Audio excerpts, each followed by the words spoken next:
Oh, and food, your own snacks if you guys want to share. I'd love to share too, but it's not required though. If you want to. You're welcome. Okay, game night. Thank you, Ipso, for organizing that. Any other announcements of any kind?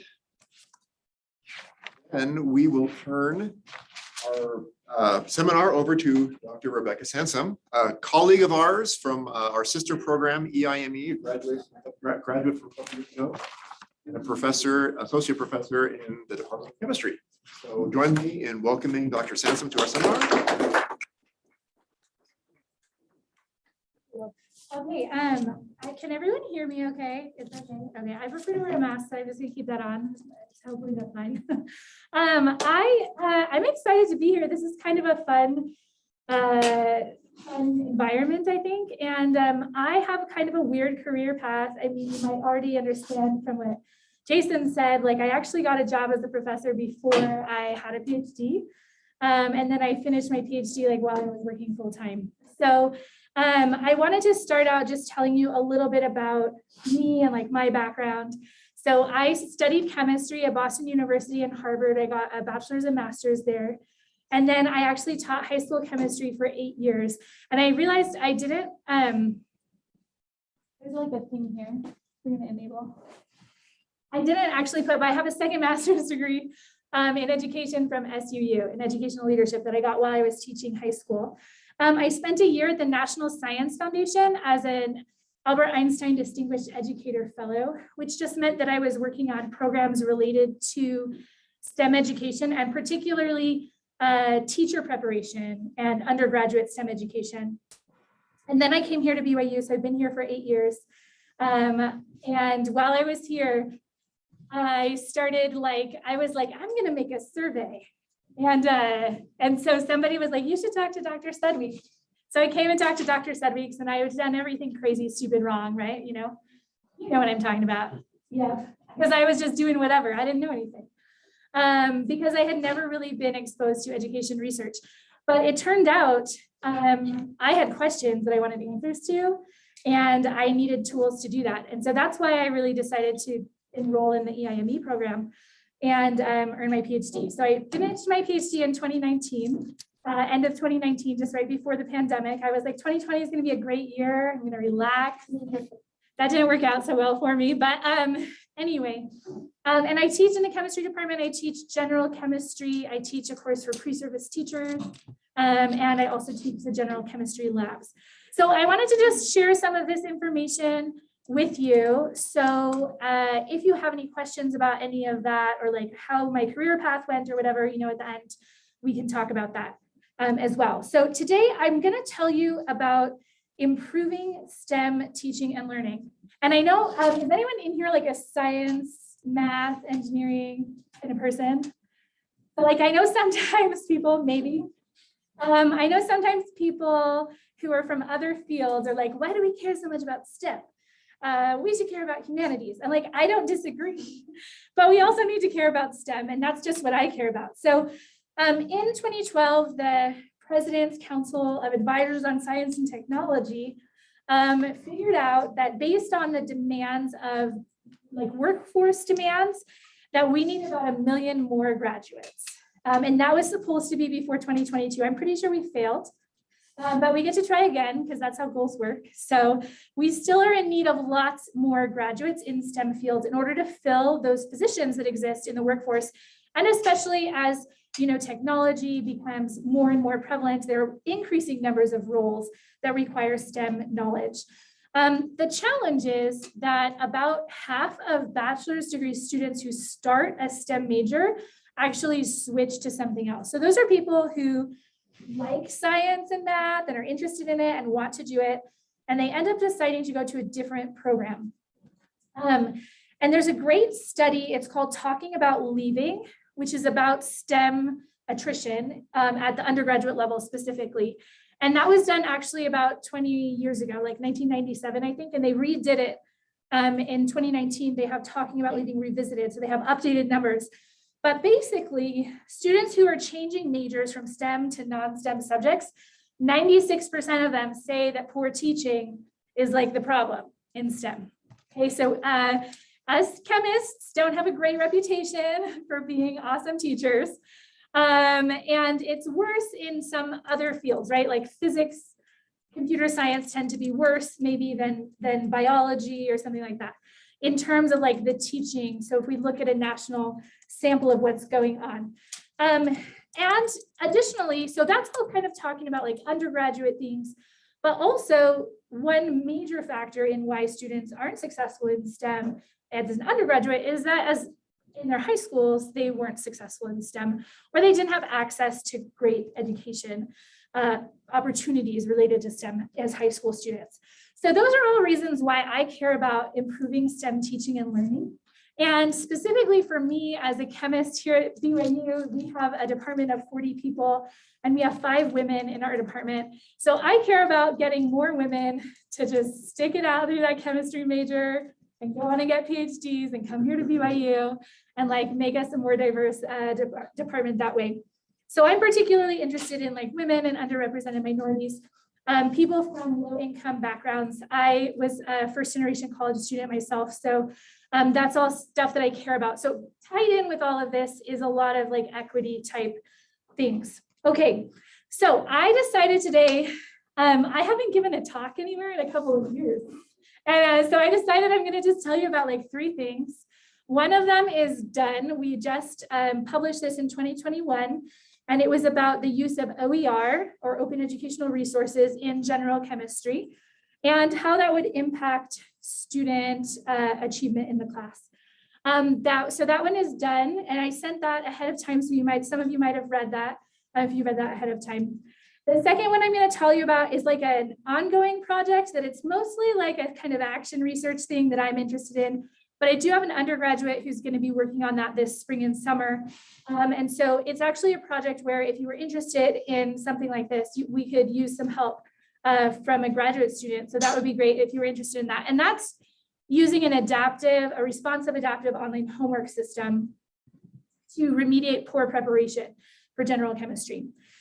And then the last project is when Heather Leary is my co-PI on this huge project that we have from the National Science Foundation to work with rural science teachers and support 3D science teaching. So I'll tell you a little bit more about what that means and everything as we go through, but that's a really interesting project as well. So I haven't ever talked about any of these things in public.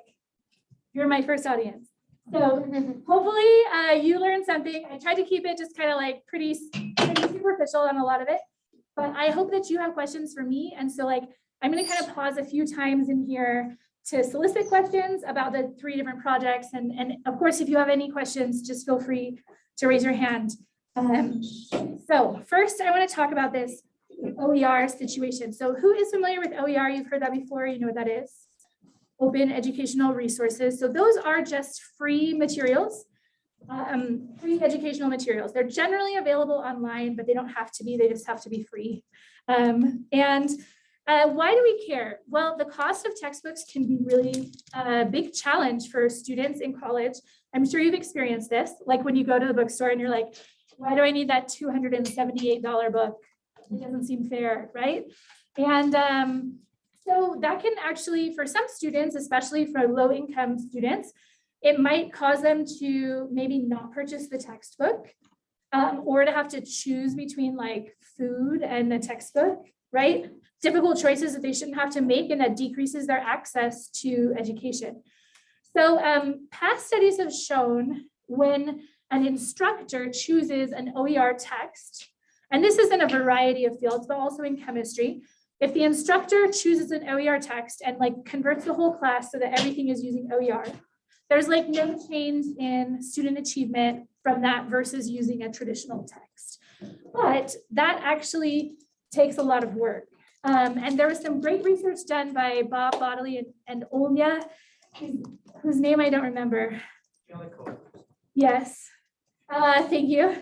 From IP&T about instructors' reasons for not adopting OER. And one of the biggest ones is this issue of time.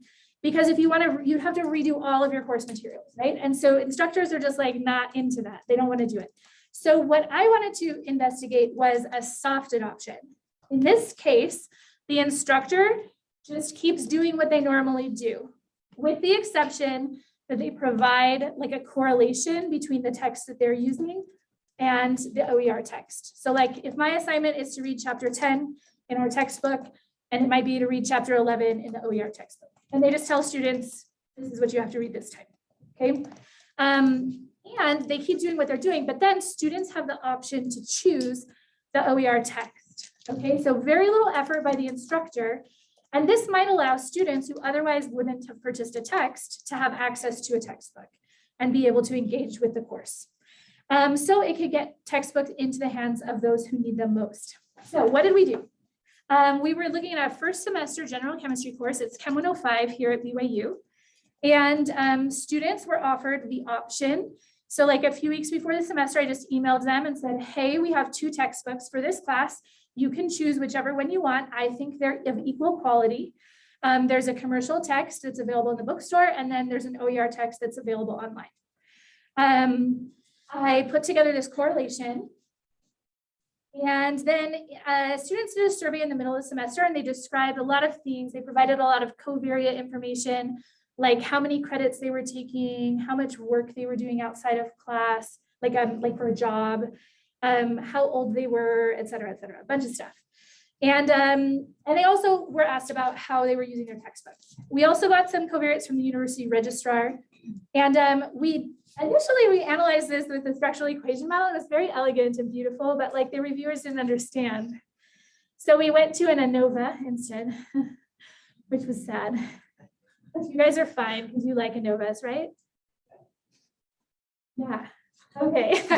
You're like, no, I don't like any. Qualitative. We like. Okay.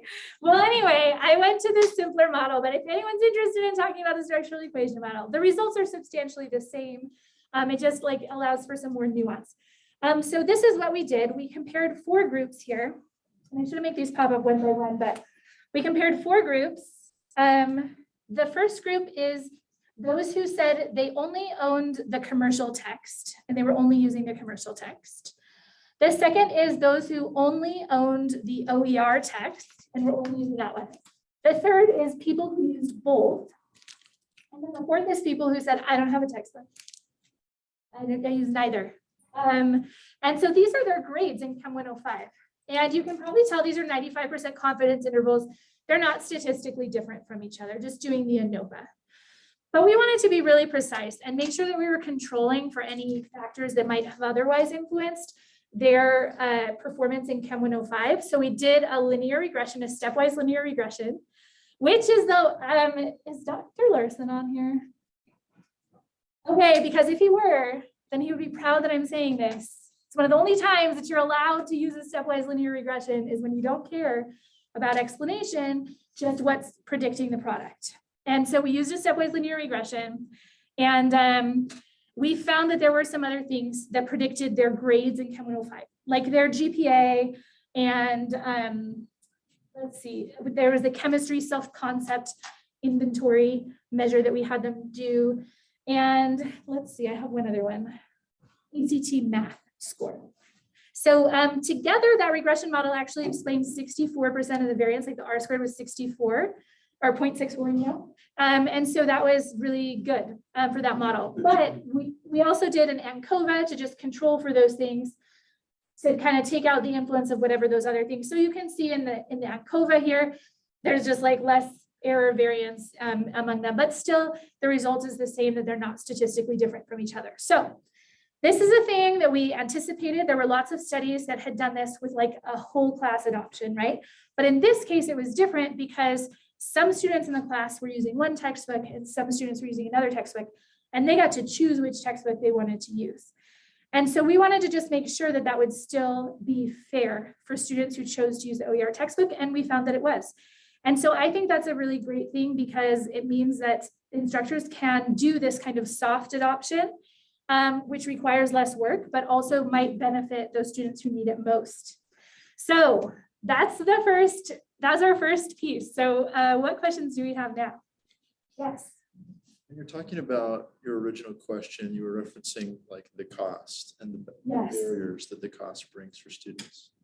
And I'm just looking, if I'm understanding right, then you say 107 people, no, 107 had only the commercial text. Yes.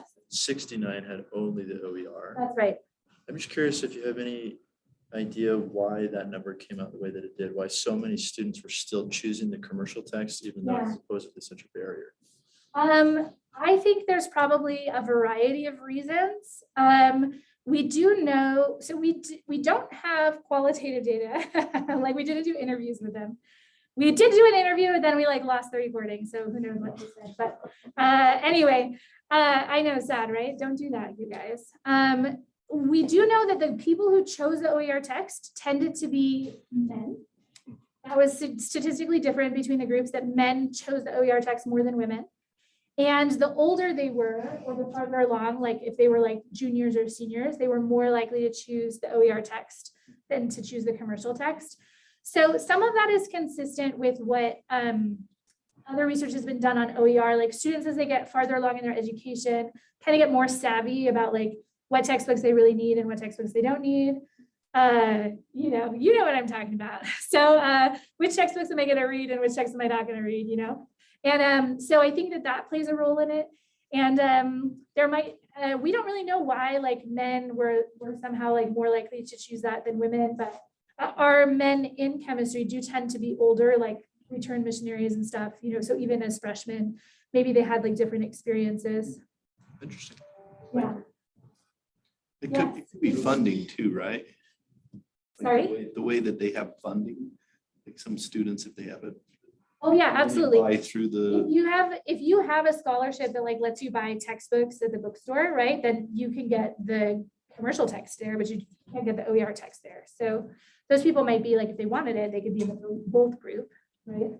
Yeah, Jason? Steve on the chat asks if there were statistically discernible differences between the two groups in terms of grades, what was your plan to fix them? Uh-huh. So if there would have been. Yeah. You have a plan to remediate or help raise the scores of the other students? No. I didn't have a plan. That was not what we predicted would happen. So like we weren't thinking about that necessarily happening, because pretty much every study on OER shows that there's like not a statistical difference, right, in the learning outcomes. So I don't know that I did have a plan, but had I encountered that, I would have come up with a plan. Thank you for that question. Other questions? Okay, that was our first one. That was a lot of statistics. We're going to do more statistics now. I'm a chemist, and when I started the EIME, I was like, I think I'm quantitative. And then I like took Dr. Yantar's class, and I was like, I'm a qualitative person. And then I like took other classes, and I was like, I'm definitely not a qualitative person. But I did a qualitative dissertation because I wanted to like stretch myself and get new skills. And then I was like, I don't ever want to do that again. So now I just do statistics most of the time with like a little sprinkle of some interviews or something if I need some explanation. So that's my new strategy. So second project I'm going to talk about, this is the one that's like sort of ongoing. And this is, I would put it in the kind of like action research category. Like I'm just interested in improving my student success. Chem 105 and Chem 106 are some of the most failed courses on campus. So in Chem 105, typically we lose about 20% of students like to DFWs in a semester in Chem 105. And it's slightly better in Chem 106, but only a little bit, like maybe 15 to 20% of students end up either failing or withdrawing from the class, right? Which is something that my colleagues might actually find joy in, but I don't. But there's certainly a reputation as general chemistry as being like a weed out kind of class, right? And so we would call it like a gateway course, meaning most people that have a major in life sciences or engineering or physical sciences have to take chemistry in order to complete their program, right? And so if people fail chemistry, it often sets them up to fail in their major, switch to another major, and for some students, even just drop out of college.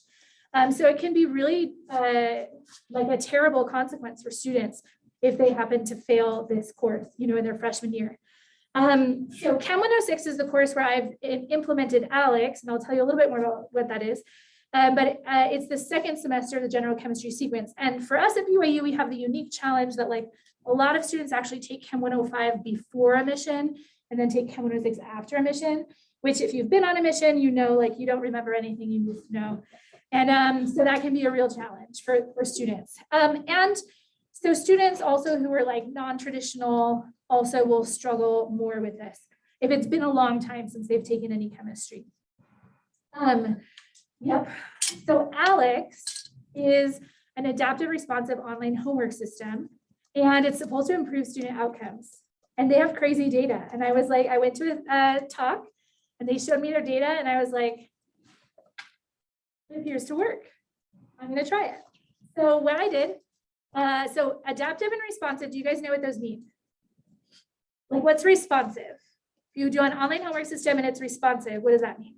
Give you feedback. It gives you feedback, like you put in the wrong answer and it'll be like, hey, watch for this, think about this. Are you with me here? Okay, what about adaptive? What does that mean? So if you're performing well, then the material gets more difficult. And if you're struggling, then it keeps you at simpler concepts. Yeah, absolutely. And so in Alex, the way it works is for each topic, which would be like a specific learning objective, for each topic of the course or the prep module that we've created, students had to get 5 questions in a row right. Or I guess it's 3 questions in a row. They give you double credit if you get multiple in a row right. You have to get 3 questions in a row right. If you get them wrong, they like take you back down and you have to keep going until you like get 3 in a row right for each topic. So our prep module that we set up was just reviewing stuff that they should have learned in Chem 105. So they were supposed to do this before the semester. So when they log into Alex, it'll do an initial knowledge check, which is like a quiz basically, and that'll give them credit for stuff that Alex thinks they've learned. So they have less to do in the module. And then they had to kind of finish the rest of the module using that adaptive learning process. And then we measured the total progress a week after the adult deadline, which is when this assignment was like officially due. We did an independent samples t-test and also multiple linear regression to compare the results. So first, we compared students who completed at least 75% of the prep module versus people who completed less than 75%. And their exam scores are 68 and 83. So even on the face of it, it seems like a pretty dramatic impact, right? And we did the independent samples t-test to just make sure that that was significant. And it was significant. The p-value less than 0.001. And then the Cohen's D is like an effect size measure, and a large effect size is 0.8. So I think ours classifies as huge because it's like way above that. So this was a really dramatic thing, and it's kind of surprising. So don't you think it's crazy that that happens? Does anyone else think that's crazy? So what do you think is going on? Why would they do better on their exam because they did this prep module? What are possible explanations? Yes. It showed to their work ethic that they're willing to put in the time to complete a prep module. So then Over Christmas break? yeah, over Christmas breaks, and that kind of trickles into their other work habits that they're going to be more diligent in general.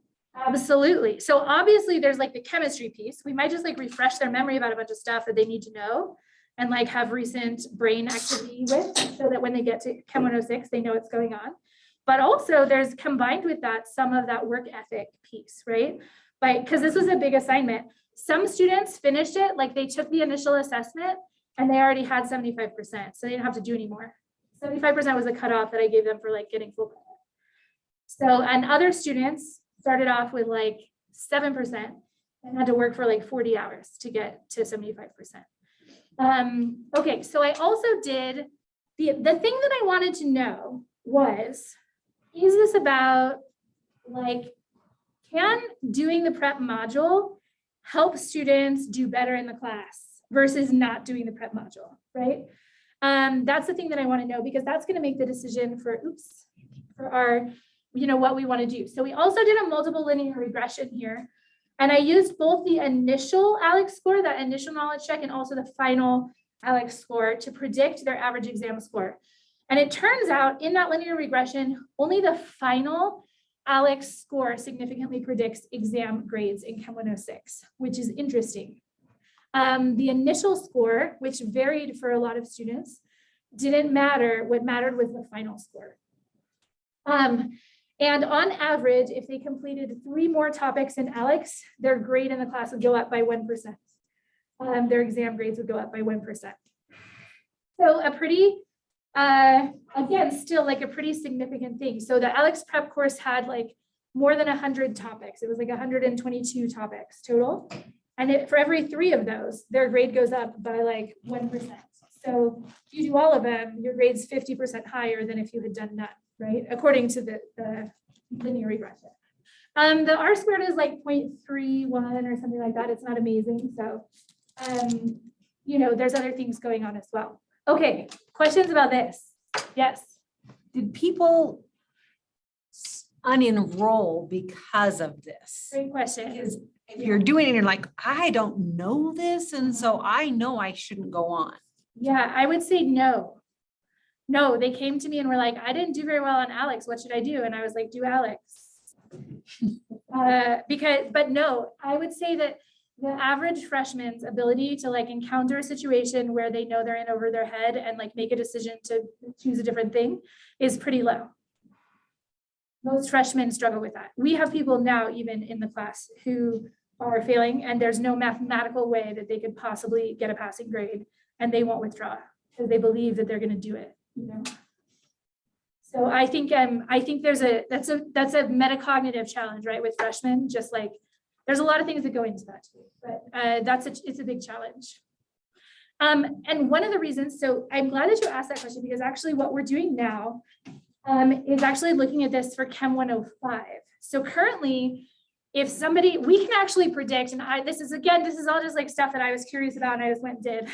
So I asked the registrar for data from like the last 5 years of Chem 105 students.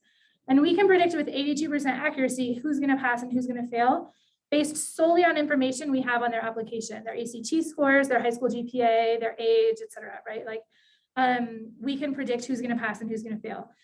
But we have literally nothing to do for them if they're gonna fail. Do you know what I mean? There's no prep course, there's no, like, you get extra tutoring, there's no anything. So the only thing we could say to them if we were gonna say something is like, maybe don't take Chem 105 right now, you know, which that doesn't help anyone, you know what I mean? They're like, why would we be taking Chem 105 at all? Anyway, so this is a thing that we're interested in, creating a prep module for Chem 105, because then we might have a tool that would remediate this problem, right? Lack of preparation from high school, and really get people on equal footing to be able to start the semester off right. And so that's what I'm working on this spring and summer. We're going to be piloting. Do we have a question online? Question from the chat. Why not take a more mastery-based approach for Chem 105? What do they mean? I would say ALEX is a mastery-based approach, like in the sense that they have to demonstrate mastery on those topics before they move on. So can you hear me? Can I ask this question? Yeah. So when they take, when they do the ALEX modules, it's just preparation for 105, right? What I'm talking about is a more approach in 105 where they can read the Right, like a standard terms aren't like high stakes. They Uh-huh. can retake tests, they can keep working, keep practicing at it till they understand it, then they move to the next unit that builds on that one, rather than having high stakes midterms and finals. They take a more mastery based approach to the course. I understand. So I have multiple responses to this. First, like standards-based grading or mastery-based grading is a thing that's happening in some universities with general chemistry. And so there are people who have started kind of doing that, but it's pretty uncommon. Like across the nation, I think I know of like 3 people in 3 different universities that are doing something like that in general chemistry. So it's not very common to have a situation where you could do that. One of the challenges also is that the classes are huge, you know, like this semester I'm teaching 106 and 107 and I have like 1,000 students, literally 1,000 students in my classes. And so the idea that you might have to have like, you know, different versions of exams that they could retake over and over, and like how you would administer that is quite daunting for people, I think. And then the third thing I would say is that I'm not the only person making decisions for Chem 105. There's a committee in the department. We generally have maybe like 8 or 10 people a year who are teaching Chem 105. And so they would have to agree to do that together because we try to make it consistent for all students so that when they get to Chem 106, they have the same preparation. And so those are some of the challenges I would see with doing that. So it sounds like, Rebecca, what you're saying is there's not like political will to do that really at the chemistry department level. Yeah, I mean, I think that's true generally. And I mean, it's consistent with, it's not true that nobody in my department cares that people are failing. But that's not true. But I care a lot. And I know there are other people who are like, we're just saving people by preventing these people from being doctors. And you know what I mean? Like they have they're like, we need to weed them out. They're not going to make it. They're not good enough. And so that's a prevailing attitude among the older faculty in my department. We have a whole bunch of other things. But there's definitely a lot of politics that goes into this for sure. Yeah. One other thing, just to say that you're probably aware of this, but I know in the accounting courses, we have a student in our program who is trying some pretty innovative thing in the large enrollment entry-level accounting courses that gives students some flexibility to fail or get lower grades on some initial tests before they figure out what they're doing. There might be some approaches like that that are more palatable to faculty who really care about kind of spreading people out, but want to give some flexibility so people can pass. Just some thoughts. Yeah, thank you. We're actually considering a variety of different approaches. So Alex as a prep module is one approach, but there's other approaches that people take at different universities to trying to help people succeed in general chemistry. They do things like a supplementary instruction where you have an extra recitation that you would go to and get extra help. They do things like a parachute class, they call it, where halfway through the semester, if you're failing, they have this parachute class that has the same number of credits. You can switch and it doesn't mess up your whole thing, but it's just a prep chem class. So Alex is one thing that we're kind of looking into doing. So anyway, over the spring, summer, we're going to be piloting this in Chem 105. And so we have an undergraduate student who's working on that, but he doesn't know anything about statistics or research generally. So having a grad student would be awesome. If anyone is interested in a project internship kind of thing over the summer, we can talk about that. Let me know. Okay. Third project. Are you ready? Okay. Hopefully you're having fun. Hopefully you learned something new so far, but whatever. I don't know. We're just here having fun. This is a 3D RST program that stands for three-dimensional rural science teachers.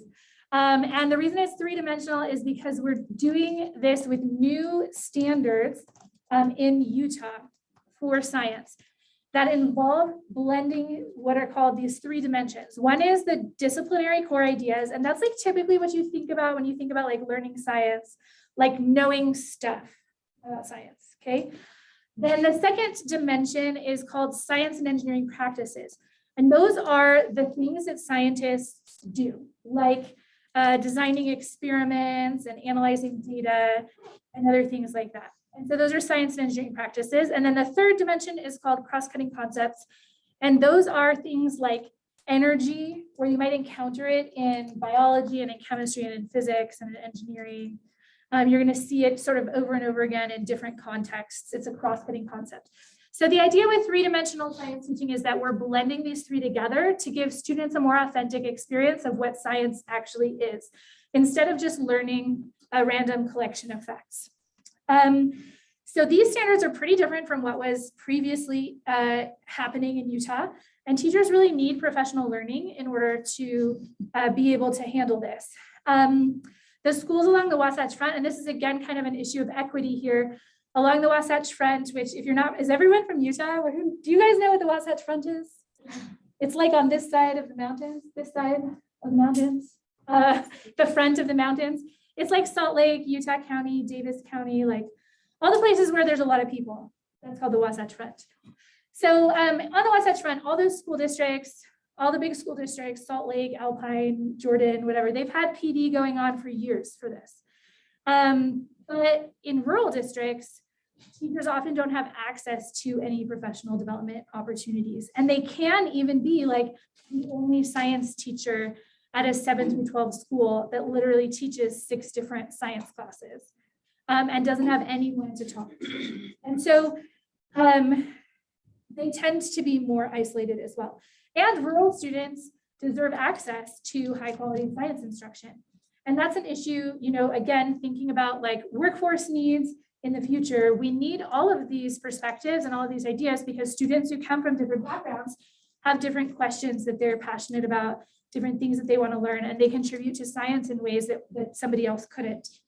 So what we're doing is we're working with these 4 regions of the state. There's news, Qs, SEDC, and SESC. So basically kind of like 4 broad rural regions. And each of them has several school districts within them. And what we're going to do is create teams of teachers from each region who are going to work together in what we're calling technology mediated lesson study. So who has heard of lesson study before? Yes, do you want to tell us what you know? Sure. It's where a group of teachers get together, form a lesson plan, oftentimes with a mediator, someone to facilitate it. And then what they will do is one person will be chosen to go in the classroom, enact the lesson. Typically, everybody else will be in the classroom as well as observers. Yeah. They will be asking questions to the students. It's not an observation of teacher, but it's observation of student learning. Yeah. And then afterwards, come back and debrief, Yeah. make modifications to the lesson, and then the next teacher will have that opportunity to enact that practice in their classroom. Perfect. And so they repeat that process. So that's kind of what's pictured here on the left. That's traditional lesson study. So thank you so much. That was a great explanation. Obviously, based on what I just mentioned about rural teachers, this isn't really like a thing that can happen for rural teachers because there's no other teachers in the school that can really help them observe science lessons, right? And so what we're going to be doing is technology mediated. They're still meeting in person sometimes. So when they're designing the lesson together, they'll be meeting in person at workshops at BYU. But then they go out to their schools. One person teaches it. The other people are watching on Swivel. So have you guys heard of Swivels? It's like a little device that just like follows the teacher around and like records sound in the classroom. And they have little pods that they'll put with student groups. So you can actually like listen in on student groups and what those conversations are as well. So kind of a powerful technology for this. So they'll watch on Swivel, give feedback, and then they get together on Zoom and talk about it. So we're trying to create that same sense of collaboration, the iterative improvement process, the idea that everyone is going to have an opportunity to teach this lesson. So all of that, but just using technology. Okay, so Heather is actually responsible here. Her main responsibility is all the qualitative work. We're going to be interviewing teachers before they participate and as they're participating and after they're participating, trying to understand like how the PD influences their actual enacted practice in their classroom. Because if you know anything about teacher professional development, most teachers go to the PD and are like, awesome, and then like go to their classroom and don't do anything different. And so we're trying to avoid that too. Okay, so I'm leading out on the social network analysis, which is what we're going to be doing to look at the ways that the professional support that rural teachers have can change as they're participating in this project. So I have a couple of social network maps. Who has seen a social network map before? Okay, so like, what are things? I have 2 social network maps here. They're both from elementary school. And each of the dots represents a teacher and they're color coded by like the grade level team that they're on. So what are some things that you notice about this map over here on the left?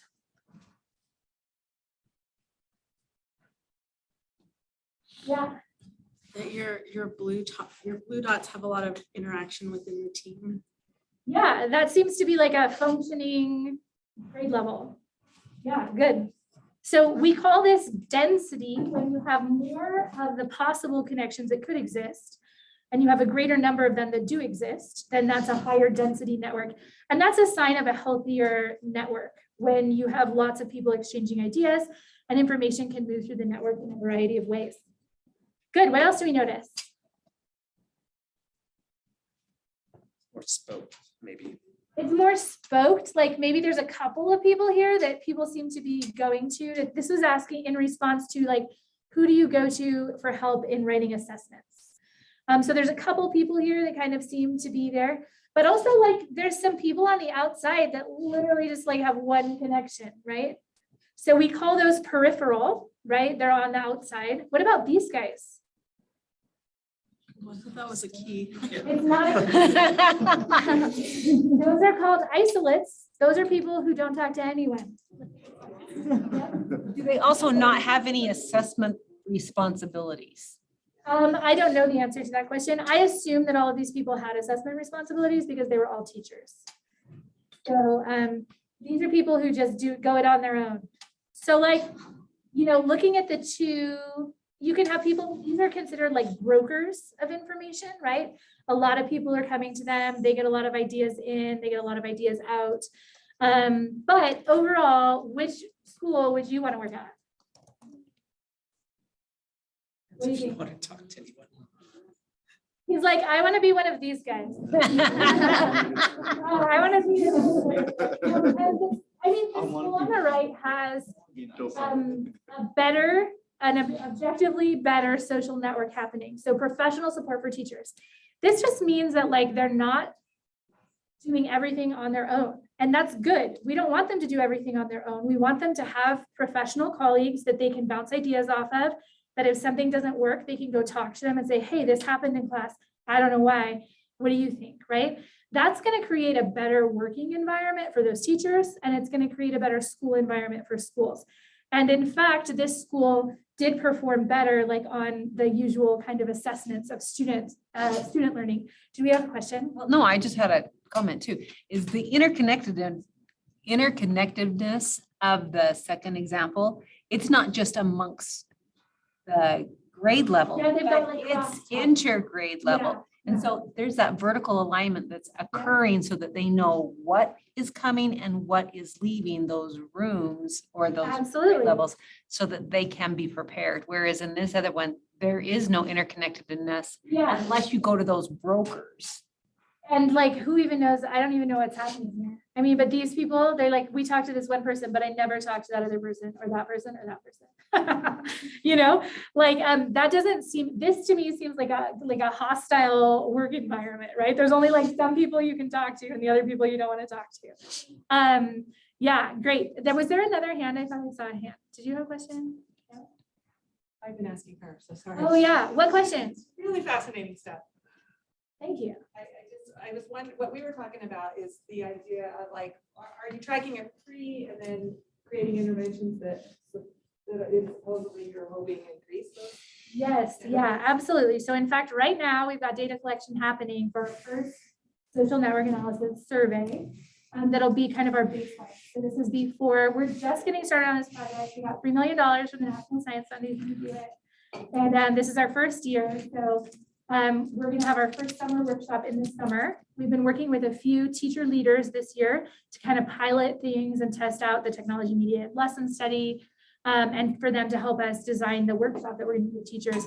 So this first one will be like our baseline. And then we're hoping over the next 4 or 5 years that we're working on this grant that we'll see a shift from something more like this to something more like this, right? Yeah. And the two maps that we're looking at there, are those both rural schools? Are those both? These were elementary schools and they were in, I think, San Diego. So it was, this is from a colleague of ours who shared that data with us. Yeah. Okay. So that's the end. So what questions do we have overall?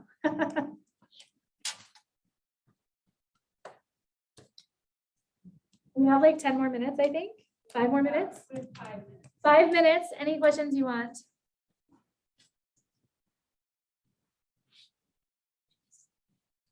What's the name of your EdTech Chem book then?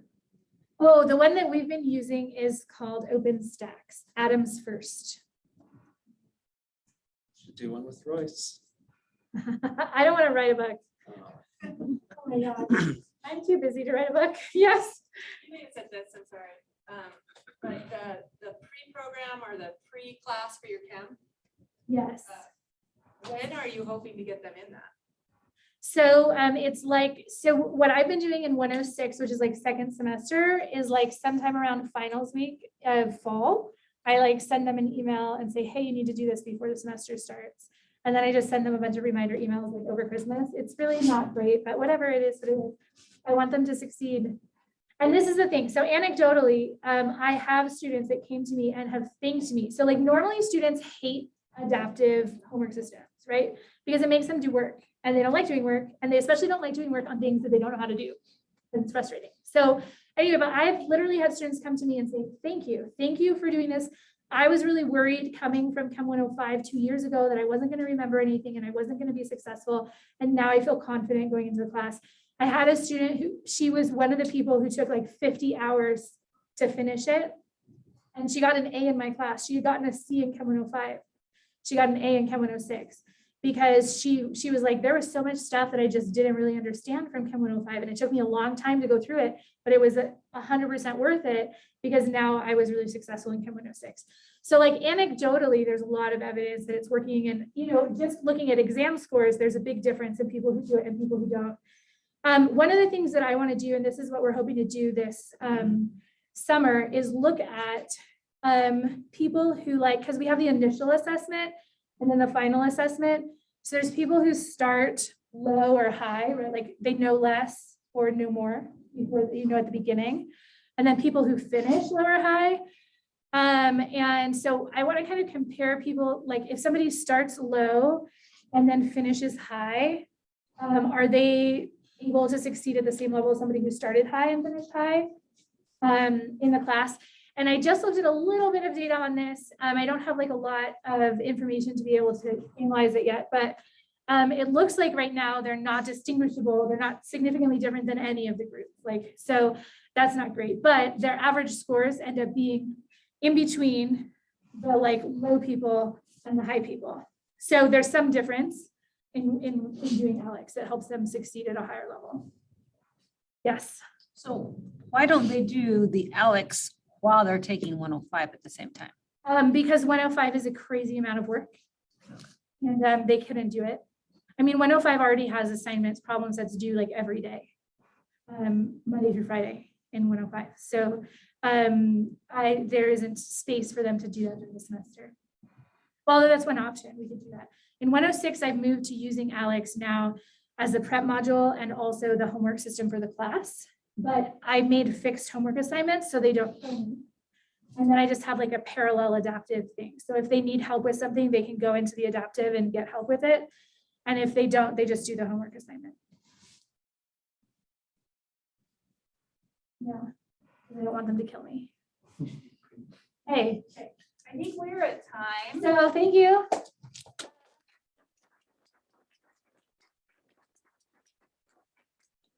Yeah, have a great day. Do you guys have questions? Can you stick around for some food? Yeah, sure. Okay, then let's have some time to ask questions. Did I everyone on Zoom? No soup for you. You want to, you gotta get to campus fast.